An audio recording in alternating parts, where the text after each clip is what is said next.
Matapos ang matindiyang paghahanap, natagpuan na ang wreckage ng nawawalang FA-50 jet sa Bukidnon kasama ang mga labi ng dalawang piloto nito. Samantala, grounded muna sa ngayon ang mga jet fighter ng PAF matapos ang insidente.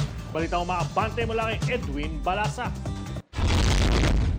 Wala ng buhay nang matagpuan ang dalawang piloto ng Philippine Air Force matapos bumagsak ang kanilang FA-50 fighter jet sa Mount Kalatungan, Bukidnon.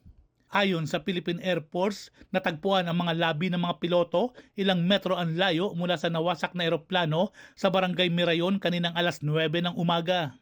Hindi pa inilalabas ang kanilang pagkakakilanlan habang ipinapaalam pa ito sa kanilang pamilya. Ang itsura ng piloto, pumalsik ba sila, nakaupo pa sila.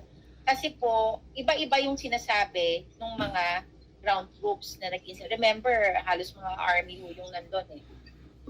So, wala po kaming ma-describe pa, mabigay sa inyo na conclusive information kung nakapag-deploy ba ng parachute or ano. Kasi iba-iba pa po yung nakukuha namin information as of now.